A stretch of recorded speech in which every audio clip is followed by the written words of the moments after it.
할렐루야. 오늘도 굿TV에 함께 하시는 여러분들을 예수님의 이름으로 사랑하고 축복합니다. 예수님께서는 우리들에게 요한복음 3장 16절 말씀을 통해서 우리를 위해 죽으신 독생자이신 예수님을 믿으면 영생을 얻는다고 구원의 핵심이 믿음임을 이미 말씀하셨습니다. 그러나 이 믿음 우리가 좀 더 잘 생각해야 할 것은 내가 잘 믿었다가 아니라 에베소서 2장 8절의 말씀에 의하면 은혜로 인하여 믿음으로 구원을 얻었다. 은혜입니다. 그래서 하나님의 선물이라고 표현해 주고 있죠. 내가 예수님을 잘 믿는 것이 아니라 하나님의 은혜가 부어졌기에 예수를 믿는 은혜를 힘입어서 구원을 얻었다. 그래서 우리의 구원은 절대적 하나님의 은혜임을 다시 한번 상기시켜 줍니다. 그러면서 그렇게 하나님의 은혜로 얻은 구원을 이제 우리는 잘 지켜야 될진데, 그걸 성경적인 원어로 또 다른 모습으로 보면 구원을 얻은 자는 구원에 이르러야 한다라고 성경은 표현해 주고 있죠. 그래서 예수님께서도 요한복음 3장을 마무리 지으며 결론으로 3장 36절에 아들을 믿는 자는 영생이 있고 라고 말하며 요한복음 3장 16절 한 번 더 강조한 다음에 그러나 순종치 아니하면 영생을 보지 못하고 도리어 하나님의 진노가 내 위에 머물러 있느니라고 하는 충격적인 말씀을 주시면서 구원을 얻은 자는 반드시 순종이 따라야 한다라는 아주 중요한 말씀을 우리에게 가르쳐 주고 있습니다. 이 순종이 구원에 이르는 하나의 과정으로서 하나님을 위하여 열매를 맺는 생명에 이르는 열매를 맺는 자의 삶입니다.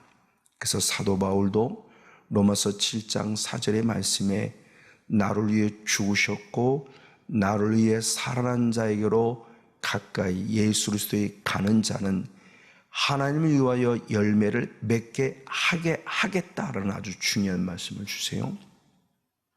우린 예수로 시작해서 예수로 마쳐야 하는데 계속 예수님께로 가는 자만이 하나님을 위하여 생명에 이르는 열매를 맺게 하신다는 아주 감사한 말씀을 주고 있죠. 바로 이 순종이 결국 우리에게 뭐냐? 내가 예수를 믿고 있는, 끝까지 믿고 있는 증표이죠. 그래서 야고보 사도도 야고보서 2장 26절 말씀에 행함이 없는 믿음은 죽은 믿음이다 라고 표현해요. 행함이 중요한 게 아니었죠. 행함이 없는 이유를 말합니다. 죽은 믿음이기 때문에. 이걸 역으로 표현하면 순종하는 자는 내가 지금도 믿음이 살아있음을 증명하는 귀한 믿음의 열매를 말하는 겁니다. 그러므로 순종은 내가 살아있음을, 내 믿음이 살아있음을, 내가 지금도 하나님을 사랑하고 있음을 증명하는 좋은 믿음의 징표죠. 맞습니다. 이것을 우리는 또 창세기를 통해 좀 더 확증해 볼 수 있죠.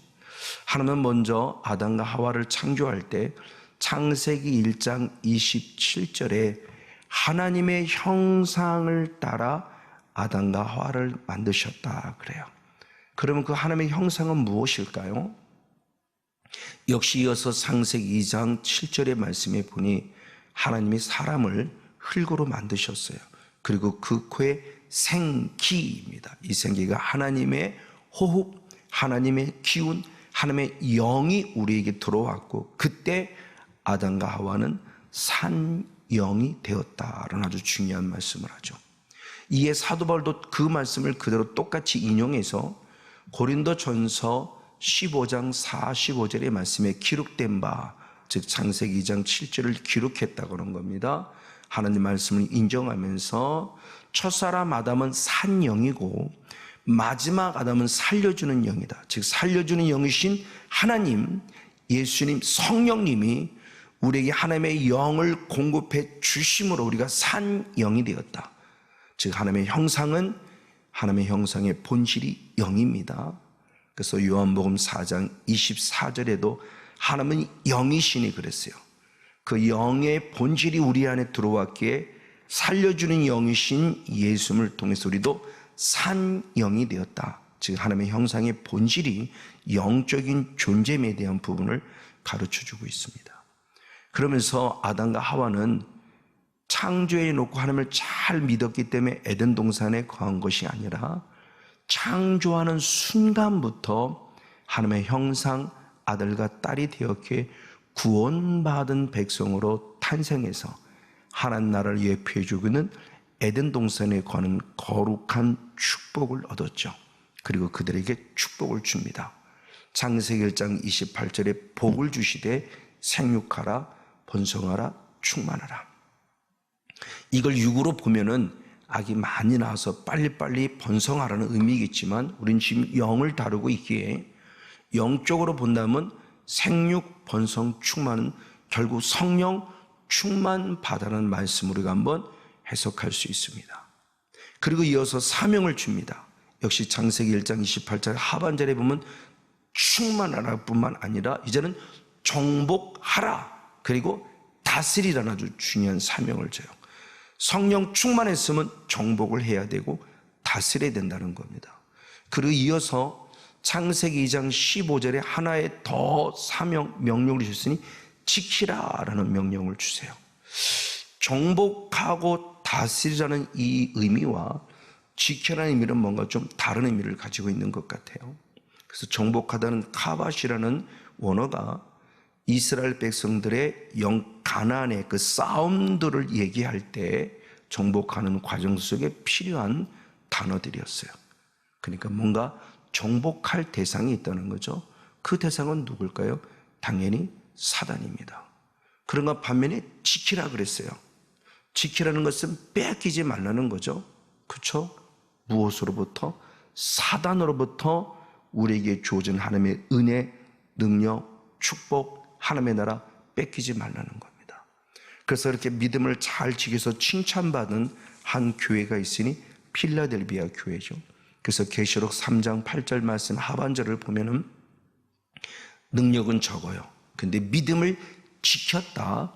예수님을 배반하지 않았다는 것 때문에 칭찬받는 교회의 모습을 보여줍니다.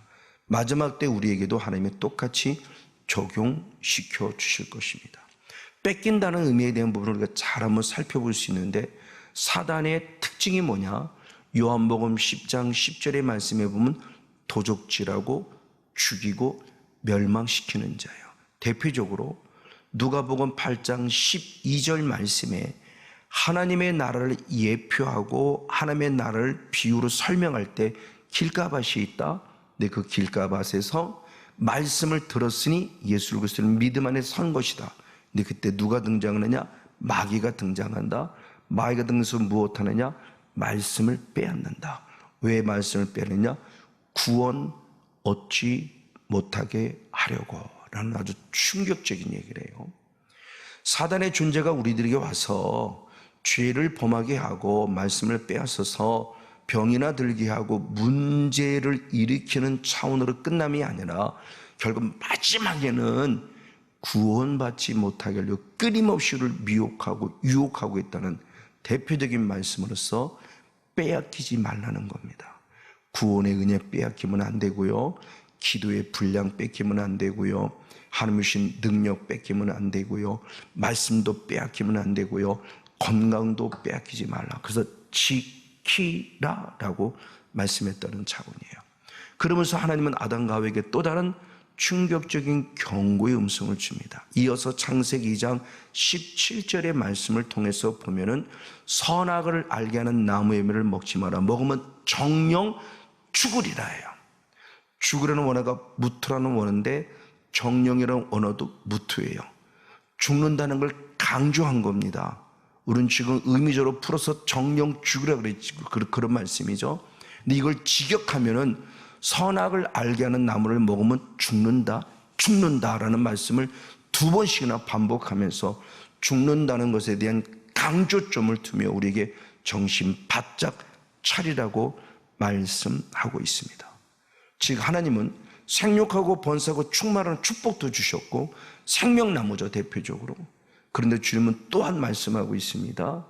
선악을 알면 나무를 막으면 죽어. 그러니까 절대 먹지 말라는 또 다른 계명의 말씀을 주시면서 우리에게 자유의지를 주셨음을 우리는 말씀을 통해 살펴볼 수 있어요. 그래서 신명기의 말씀에도 30장 15절 말씀에 보면 생사화복을 내 앞에 두었으니 너는 택하라 라는 말씀하고 있어요. 예레미야 선지자도 똑같은 말씀을 합니다. 예레미야 21장 8절 말씀에 내 앞에 생명의 길을 두었고 내 앞에 사망의 길을 두었으니 너는 택하라는 거죠. 생명을 택하는 것도 내 믿음의 의지이고 사망을 택하는 것도 내 의지예요. 그래서 이제는 구원을 얻은 자가 되었으니 구원 얻은 자가 계속 생명을 택해서 생명이라는 열매를 맺음으로 천국을 갈 수도 있고요. 구원은 얻었음에도 불구하고 계속 사망이라는 것을 택하여 사망이라는 열매로 말미암아 대대는 안타깝게 지옥 백성이 될 수 있다는 것을 가르쳐주고 있어요. 자, 그럴 때 바로 지금 우리에게 준 자유의지를 또 다른 말로 표현하면 결국 무엇이냐?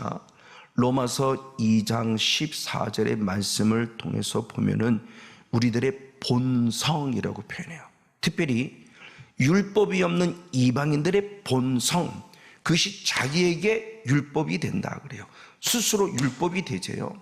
그럼 그 이스라엘의 그 이방인들이 가지고 있는 본성이 뭐냐라고 했을 때 역시 로마서 2장 15절에서는 양심이 증가한다고 말하며, 즉 예수를 믿든 예수를 믿지 않든 우리들의 삶에 기본적으로 하나님의 형상을 따라 지음받은 대표적인 본성이 양심이에요. 그 양심이 예수 믿지 않는 사람은 스스로에게 율법이 돼서 내가 어떻게 살아갈 것인가를 스스로 생각하게 되죠. 예수를 믿지 않는 사람에게도 윤리와 도덕이 있고 예수를 믿는 우리들도 똑같은 윤리와 도덕이 있어요. 그렇다고 착하게 산다고 해서 천국 가느냐? 그건 아니고요. 우리의 본질은 죄인이기 때문에 지옥 갈 수밖에 없으며 양심이 하는 일을 통해서 하나님을 만나는 길을 열어주시는 거죠. 어떤 양심이만큼 우리에게 있어서 자유의지 가운데 중요한 역할을 하고 있음을 성경이 말씀해 줍니다. 자, 그러면서 이 사도 바울의 영성을 보니 이 양심을 참 귀하게 여겼어요.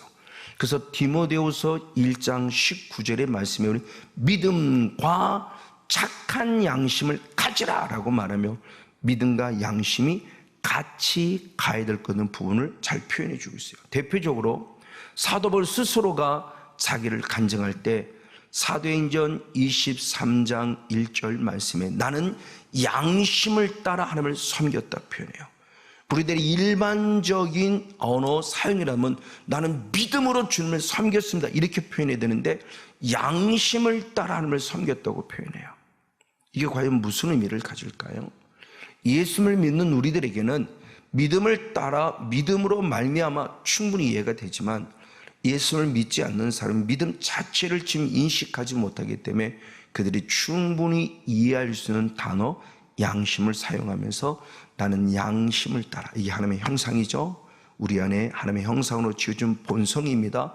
이 양심, 즉 믿음을 따라 하나님을 섬겼다고 당당히 고백하면서 믿음과 양심, 양심과 믿음이란 단어를 바로 바울 서신에서 곳곳에서 우리는 발견해 볼 수 있습니다. 맞습니다. 그런데 이 양심이 그냥 예수 그리스도를 믿지 않는 자의 양심은 끝나냐? 아닙니다. 사도 바울은 이어서 이렇게 고백했으니 로마서 9장 1절 말씀에 세번역 성경을 통해서 보면은 성령님으로 말미암아 내 양심이 이걸 증거한다. 즉 나는 내 동족들을 너무너무 사랑하기 때문에 나는 그 동족을 위해서 죽기를 결단했다. 이것이 거짓말이 아니다. 이것이 참말이다. 그랬을 때 내 양심이 성령을 힘입어 증거했다고 표현하며 바울 안에 그 믿음이 양심이란 단어를 통해서 또한 우리들에게 확증시켜주고 있죠. 우리가 거짓되냐 진실되냐 그럴 때 성령을 힘입은 양심이라고 표현합니다. 그런데 반면에 구원을 얻었음에도 불구하고 어떤 사람은 양심이 화인 맞았다. 그래서 외식과 거짓말을 한다라고도 디모데전서 4장 2절에 표현해 주고 있어요. 예수를 믿는 사람이 양심이 화인을 맞는다고? 그래서 거짓을 말하고 외식을 한다. 대표적으로 바리새인들이 외식을 했죠. 자, 그러면 그 원인을 또 알려줍니다. 왜 믿음에 있는 사람들이 왜 양심을 화임하죠? 라고 표현할 때 그 정답이 디모데전서 4장 1절에 말씀했을 때 바울은 성령이 내게 밝히 말씀해 주셨다. 확실하게 말씀해 주셨다. 맞으면 많은 사람이 믿음에서 떠난다. 왜? 미혹하는 영과 귀신의 가르침을 따랐기 때문이라고 말하며 영의 존재를 드러내요. 성령에는 악한 것들이 들어오면 결국 우리들을 믿음에서 떠난다. 즉 양심에 화인맞게 한다. 믿음에서 떠났더니 양심이 화인맞고 그 증표가 외식과 거짓말에 대한 부분을 가르쳐주고 있습니다. 이게 실제예요. 그래서 믿음을 지켜야 돼요. 정복하고 다스릴 뿐만 아니라 믿음을 지켜야 돼요. 그래서 사도 바울도 디모데후서 4장 7절 말씀에 선한 영적 싸움을 싸웠고 나의 달려갈 길을 마쳤고 믿음을 지켰다라는 표현을 통해서 영적 싸움으로 말미암아 믿음을 지켰고 달려갈 길을 마쳤다는 아주 중요한 신앙의 고백을 합니다. 지키는 것이 이만큼 중요하다는 사실이죠. 그러면서 이 생사화복이 내 앞에 있을 때 내가 뭐를 택할까의 자유의지, 그 양심, 그 믿음에 대한 모습이 결국 순종을, 생명과 복을 택하는 순종을 하느냐, 순종을 사망과 화를 택하는 순종을 하는 것은 내 의지에 달려있다는 거죠. 성령에 의해서 생명과 복을 택할 수 있고 나도 모르게 사탄에 의해서 사망과 저주를 택할 수 있다는 겁니다. 그러면서 사도 바울은 로마서 8장 13절의 말씀에 육신으로 사는 자, 육으로 사는 자는 반드시 죽지만 영으로 사는 자는 산다라고 표현하며 내가 생명과 복을 택하는 것은 성령에 의해서 내가 생명과 복을 택할 수 있고 반면에 사탄에 의해서 내가 사망과 화를 택할 수 있다는 사실을 가르쳐줘요. 그리고 이어서 갈라디아 6장 8절 말씀에도 보면은 먼저 하반절의 말씀에 보면은 성령을 위하여 심는 자는 성령으로부터 영생을 거둔다. 아멘. 그러나 다시 갈라디아 6장 8절의 상반절의 말씀을 통해서 보면 육체를 위하여 심는 자는 육체로부터 썩어진 것을 거둔다는 충격적인 얘기를 해요. 예수를 믿음에도 불구하고 계속 육으로 살아가는 사람이 있고 예수를 믿기 때문에 영으로 살아가는 사람이 있다는 거죠. 생, 사, 화, 복이 내 앞에서 내가 택하라. 나의 순종을 통해서 택한다는 것을 가르쳐 줍니다. 이 사람들이 누구냐? 갈라디아 3장 3절의 말씀에 영으로 시작했다가 육체로 마치는 자라고 성경이 말씀해 주고 있습니다. 그래서 슬기 있는 솔로몬이 잠언서 말씀에도 잠언서 11장 19절의 말씀에 의를 굳게 지키는 자는 생명에 이르고 악을 따르는 자는 사망에 이른다고 표현을 통해서 내가 생명을 얻었으면 나는 지금부터 어떻게 살아갈 것인가는 순종이라는 의미 속에서 중요한 열매를 가르쳐 주고 있죠. 이에 사도를 또 한 번 깨닫습니다.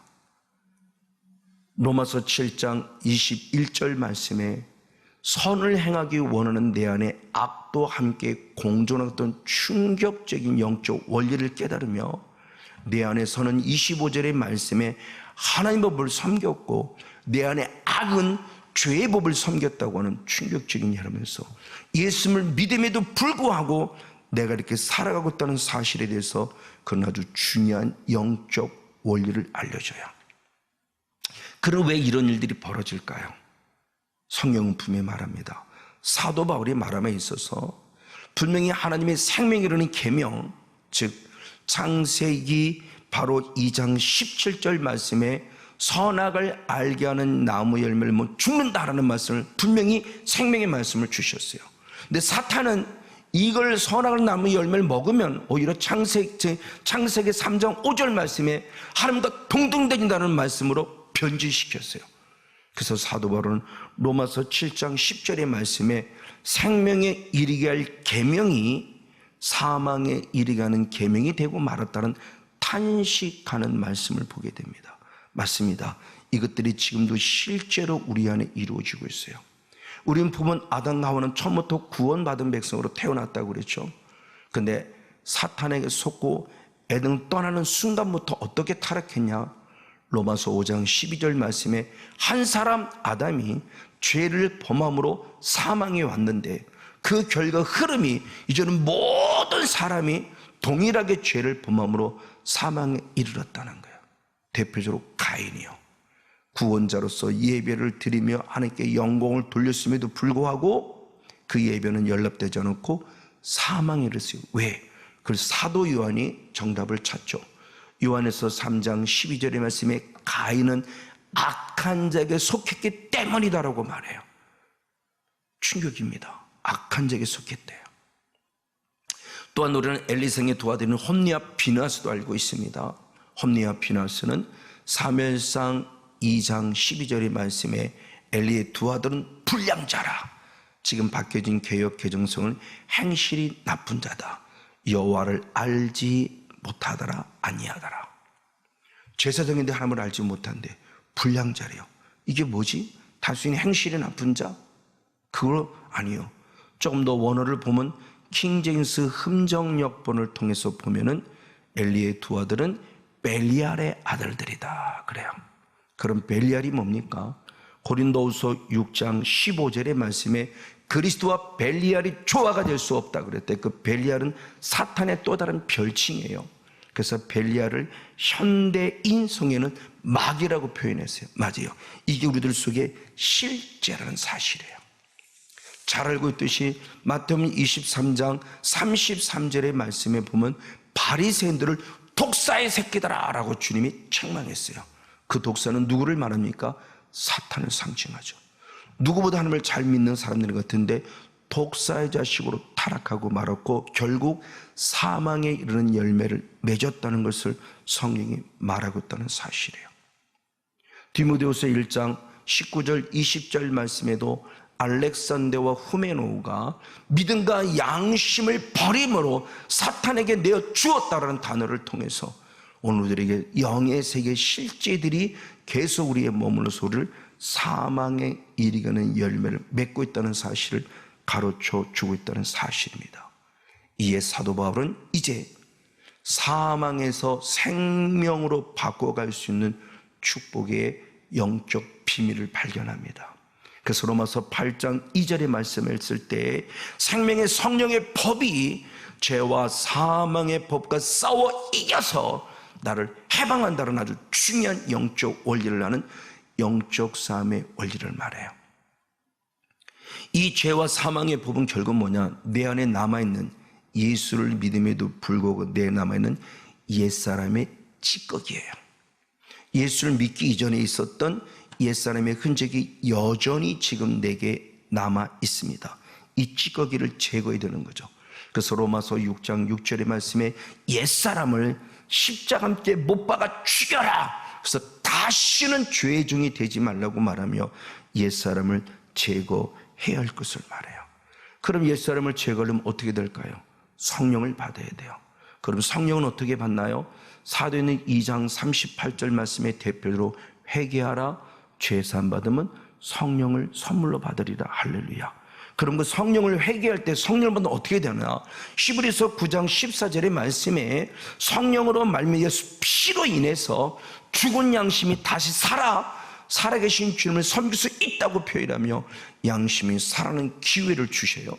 그리고 더 나아가 마태복음 12장 28절 말씀에 성령을 힘입어 귀신을 쫓아내면 하나님 나라가 이미 이루어졌음을 증명해 준다고 말하며 성령을 통해서 귀신, 즉 옛사람의 흔적을 제거시키는 영적 싸움을 싸울 수 있음에 대한 부분을 분명히 말씀해 주고 있어요. 이것이 내 안의 찌꺼기입니다. 이 사실을 역시 이사야 선지자가 말하니 이사야 1장 25절 26절의 말씀에 내게 있는 영적 찌꺼기가 제거되어지고 내게 있는 영적 혼합물들이 제거될 때 처음과 같이 본래와 같이 회복된다라고 축복합니다. 영의 원리를 알게 사망에서 생명으로 거하기 위하여 성령 충만 받아서 영적 찌꺼기를 제거함으로 반드시 승리하는 저와 여러분 우리 모두가 되어지기를 예수님의 이름으로 간절히 축복하고 축원을 드립니다.